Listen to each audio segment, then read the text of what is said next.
Intermediate పూర్తయ్యాక తరుణ్ అనే యువకుడు తన ఊరి నుంచి నగరానికి వచ్చాడు. అతను 3 సంవత్సరాల డిప్లొమా కోర్సు కోసం ఏవియేషన్ అకాడమీలో చేరాడు. ఇప్పుడైనా తరుణ్ ముఖం చూస్తే అతని చిరునవ్వు మనసుని లాగేస్తుంది. ఏ పరిస్థితిలోనైనా అతను తన నవ్వును మర్చిపోడు. అకాడమీలో ప్రతి ఇన్స్ట్రక్టర్ కూడా అదే అంటారు, నీ నవ్వు ఓ గొప్ప ఆస్తి. 1 సంవత్సరం కోర్సు పూర్తి అయిన తర్వాత తరుణ్ ఎయిర్పోర్ట్లో ఇంటర్న్షిప్కు వెళ్ళాడు. 45 రోజుల తర్వాత అదే ఎయిర్పోర్ట్లో ఇన్ఫర్మేషన్ డెస్క్ ఎగ్జిక్యూటివ్గా ఉద్యోగం సంపాదించాడు. ఇన్ఫర్మేషన్ డెస్క్లో 6 నెలల పనిచేసిన తర్వాత తరుణ్ ఎయిర్లైన్స్ జాబ్స్ కోసం ఇంటర్వ్యూలు అటెండ్ అవుతాడు.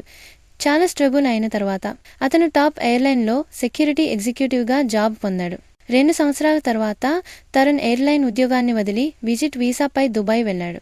అక్కడ 5 స్టార్ హోటల్లో ఫ్రంట్ ఆఫీసర్గా ఉద్యోగం పొందాడు. దుబాయ్లో 2 సంవత్సరాల పని తర్వాత అతనికి యూకేలో ఉద్యోగ అవకాశాలు వచ్చాయి. దుబాయ్ జాబ్ వదిలేసి యూకేకు వెళ్ళిపోయాడు. యూకేలో అతను 7 స్టార్ హోటల్లో ఫ్రంట్ ఆఫీసర్గా పనిచేస్తున్నాడు. అతని జీవితం ఆనందంగా సాగుతోంది.